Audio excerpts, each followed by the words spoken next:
You're weak because you're weak. So this is a fantastic quote. It's from Jim Wendler, so I'm going to give you guys the entirety of it. One of my favorite excuses from the mediocre army when defending their shitty numbers when compared to strong lifters is, if I didn't have a job and lifting was my job, I'd be that strong too. No, you wouldn't. You'd be playing Xbox all day, engrossed in reality TV, and sleeping until noon. You're weak because you're weak. Now, I'm not going to speak for Jim. I don't know what he meant by this. I don't know the full context. I don't know where he said it at or who he was saying it to. So it's entirely possible that Jim is just taking a shot at you and saying you're weak because you have shitty genetics. Okay, I assume he isn't saying that. But here's the deal. The takeaway from this, as far as I'm concerned, and what I suspect Jim likely was referring to, was actually being weak-minded, right? So you're physically weak because you're weak-minded. You're weak because you don't have willpower. You're weak because you don't have discipline, right? Can't imagine Jim just being like, fuck you, you're weak because you're weak, you got a bad leg or some kind of shit like that. Like, I can't imagine him taking a shot at somebody, making an attack on them because they just physically don't have the genetic or physical gifts that are required to be an elite level lifter. But if you look at the quote, he makes this point, people saying that if they didn't have a job and lifting was their job, and he says, no, you wouldn't. You'd be playing Xbox all day, engrossed in reality TV, and sleeping until noon. Fantastic point. We're human, even myself, even though I'm mostly put together with spare parts from Radio Shack and Ace Hardware. I'm held together with plates, screws, and some electrical wiring. Some duct tape, too. Duct tape's good. Duct tape fixes things. But Jim's point is that you'd be playing Xbox all day and watching TV and sleeping till noon. Because why? Because we're human, and we tend to seek pleasure, and we tend to be lazy, just like we tend to procrastinate. We don't like to challenge ourselves. We're wired to eat sugary junk food and stuff. I mean, let's not bullshit ourselves. Everyone knows that cheesecake tastes better than broccoli, unless you're a liar, in which case then, well, there's no sense in having a discussion with a person who's lying. We all enjoy pleasure over pain, unless you're, I guess, a masochist who actually gets pleasure from pain. But in general, we don't like to suffer. How about that? So let's not use the word pain, let's talk about suffering. We all prefer pleasurable activities rather than unpleasant activities, whatever that unpleasant activity happens to be for you. We don't like to suffer. And so we're weak because we're weak-minded. And I'm not going to just end this here and be like, oh, see, that's why you're weak. Instead, I'm going to give you guys some advice, some tips, some thoughts on this. So one, I don't believe you can build mental toughness in the gym. I think that's a crock of shit. Anyone who tells you that they are training athletes and we're building mental toughness, fuck off. That's not how mental toughness is developed. But I'm not going to talk about mental toughness or how to develop mental toughness. Instead, I'm going to talk about how to develop discipline, and how to change your mindset, and be more successful in general with whatever it is that you're pursuing. I don't care if you're pursuing, an elite total, or if you're pursuing a sub 4-minute mile, or in fact, actually, if you're pursuing a PhD. Because some of us do things like that, and you find out that they're not exactly what you thought they'd be, and then you change your mind. But that's okay. It's okay. It's okay to change your mind. It's not okay to quit. So if you quit because something's hard, that's bad. I don't agree with that. So if you just quit because it's hard, but if you find out that this thing that you wanted isn't really what you wanted, that's a different story. That's like breaking up with somebody. Like, oh, I love this person, and then you get into a relationship with them, and you're like, this person is not the person I thought they were. And so you break up with that person and move on. That's not quitting. That's you getting the fuck out. Because sometimes we need to get out of things because we realize this is not what I want. So one of the things I'll start off with is I would recommend that absolutely everyone reads a book called The Hagakure. If you know what it is, then you know exactly why you should be reading this. If you don't know what it is, it's the Way of the Samurai, right? Sounds really profound. It's not nearly as profound as it sounds on the surface. There's a lot of really good mindset things. There's tons of really good mindset stuff in there. Just give it a read. I know the samurai thing might be a turnoff to some people. It's like me telling you to read The Art of War, which I'm not telling you to read that. But the Way of the Samurai talks about, accepting things. You have to accept things, which brings me around to the next one that you should read is Man's Search for Ultimate Meaning. Man's Search for Meaning is good. That's Viktor Frankl. He wrote a follow-up book called Man's Search for Ultimate Meaning. I personally find that one to be more helpful. I think Man's Search for Ultimate Meaning is a better book. I wish I would have read that one first, but that's totally fine. You can read either one. I think you'll get more out of Man's Search for Ultimate Meaning. So if you want to read both, by all means read both. If you only want to read one, read Man's Search for Ultimate Meaning. And I think that will help a lot of people. I think a lot of people will benefit from understanding that you can't control the mind with the mind. Right? You're going to have thoughts, you're going to have emotions, they're going to happen. There's a pause, and then you get to choose your actions. So just because you have a thought or an emotion or a moment of telling yourself whatever it is that you thought, okay, I can't do this. We have those doubts and stuff. You have a moment, you pause, and then you choose to take action anyways. Right? I'm scared. That's okay. That's an emotion. You can't block that out. But you can choose to take an action, and that action is independent of how you feel. Right? So I'm terrified of X, and I'm going to go towards it anyways because I control my actions. So even though I'm very afraid of this thing, I'm going to do it anyways because I am in control of the actual action. You can't make yourself not afraid. It's like telling someone like, oh, well, don't think of a white bear. And what do? They think of a white bear. It's like if someone's having a panic attack and you tell them, oh, just don't have a panic attack. That's not how it works.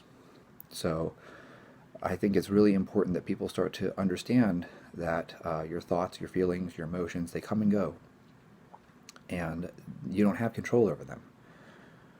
If you did, you'd never be sad. You'd just decide, huh, I'm never going to be sad again. I'm never going to be scared ever again. Like, we would just get rid of all the uncomfortable emotions. I am not heartbroken. Just snap your fingers. But what you can control is your actions. So that's something you'll get from Viktor Frankl. I think that that's really important. This is a man who figured out how to be happy while in a concentration camp. That should tell you something. There's something to learn from that. Moving on from that, I would tell you to look into the work of Russ Harris. And it's up to you which one you want to read. The first one I read was The Happiness Trap. And I think that's a very good book. He has a couple other ones out there. There's like The Confidence Gap or something like that. There's some other books. I recommend The Happiness Trap. That was the one I thought was the most interesting. It was a novel concept to me, this whole idea of acceptance and commitment therapy, which to me is just a mindset shift, which then brings me to Get Out of Your Mind and Into Your Life by Stephen Hayes. That's a book on acceptance and commitment therapy. I think that many people will find it very beneficial. It will help you stick to a diet. It will help you stick to a training program. It will help you stick to whatever it is that you're trying to stick to, because there are going to be plenty of moments where you're not motivated. There are going to be plenty of moments where you don't want to do this thing.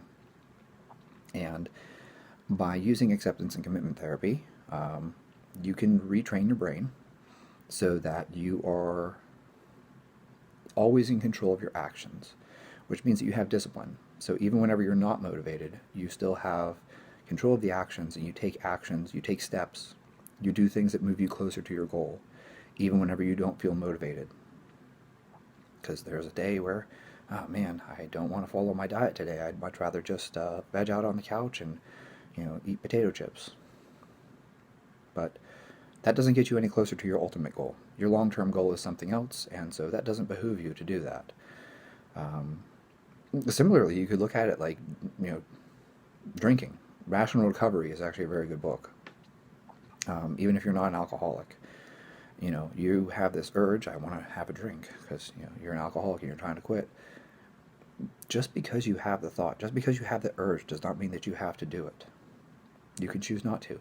which is actually what the book Brain Over Binge is written about as well. Brain Over Binge applies rational recovery to the eating, binge eating disorder.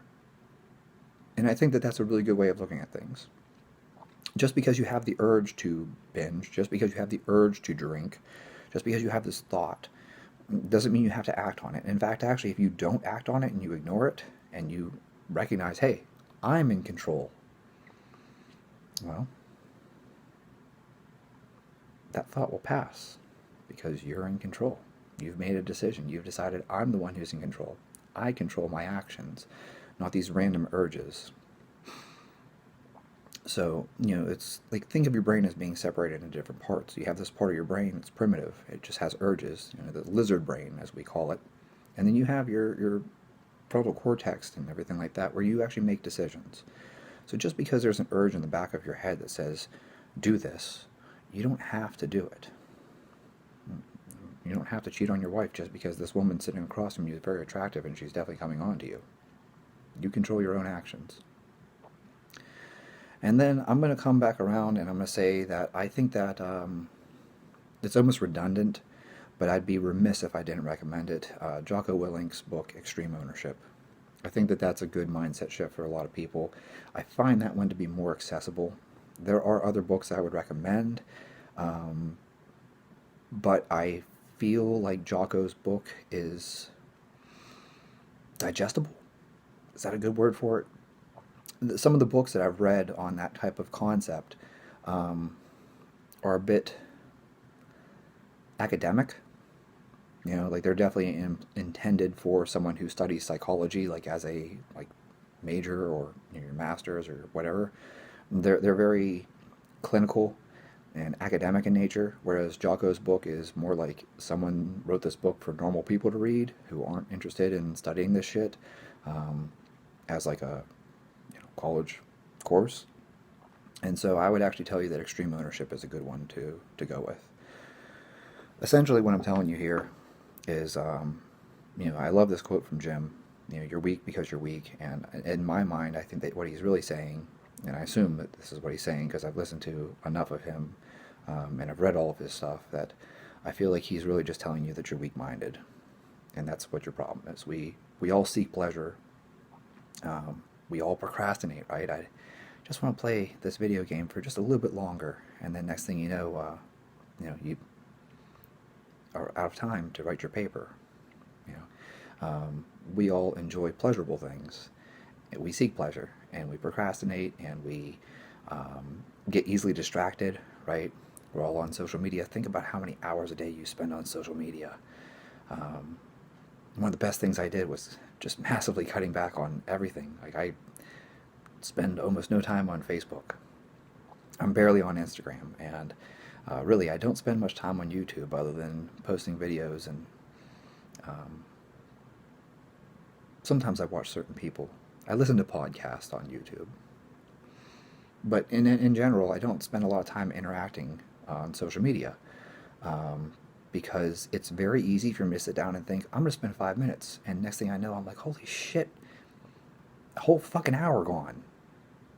So, and you do it without even realizing that you're doing it, right? Like, you look at the clock and it's like, where did that last hour go? In any case, the point being that I'm trying to share with you guys is that we're all weak. Everyone's weak-minded. Everyone has weaknesses. We're all prone to being human. Everyone is. If someone tells you they're not, they're full of themselves. They're either narcissistic or they're completely detached and they don't recognize their own weakness. Some people are out of touch. And so I'm telling you that I think that some of the things you can do to improve yourself are things like reading these books and changing your mindset. I think that mindset is everything. I really do. Certainly has changed my life. Changing my mindset changed a lot of things for me. And that's not because I was undisciplined before.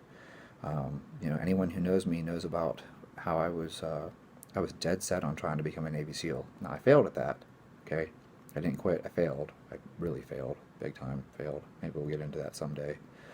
But the point being, I worked really hard, I put everything into it, and I actually I let a lot of things in my life go.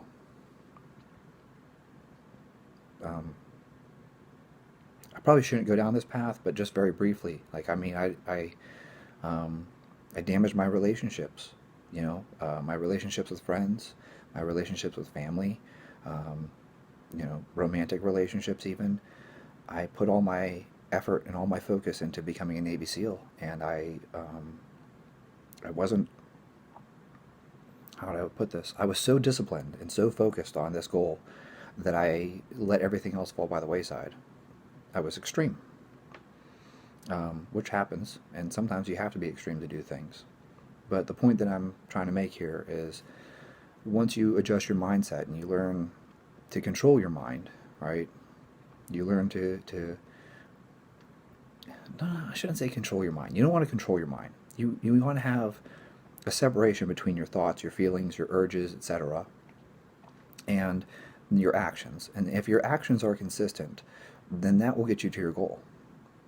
I don't feel motivated to go work out today, but your actions are consistent, therefore you will make progress.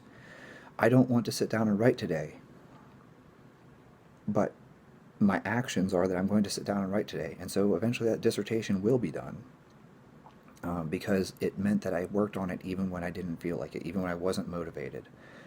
And that's the key. That is the key to your success in anything. I don't care if you're trying to start a business. I don't care if you're trying to get six-pack abs. I don't care if you're trying to squat a world record. Learn to control your actions and to separate your thoughts, feelings, emotions, motivation, all those things. Those don't matter. What matters is your ability to control your actions, control your mindset, that discipline. Discipline is freedom, right? That's the quote from Jocko Willink. And there's a lot of truth in that, because if you're consistently disciplined, motivation comes and goes. But if you're consistently disciplined, you will achieve your goal. And so I think that that's what Jim was really getting at when he said you're weak because you're weak. You're physically weak because you're weak-minded. But you can make yourself stronger, because just like how you can make a muscle stronger, you can make your mind stronger. And so that's why I recommend those books. And I hope that they will help you, whatever it is that you're pursuing. I hope that you succeed.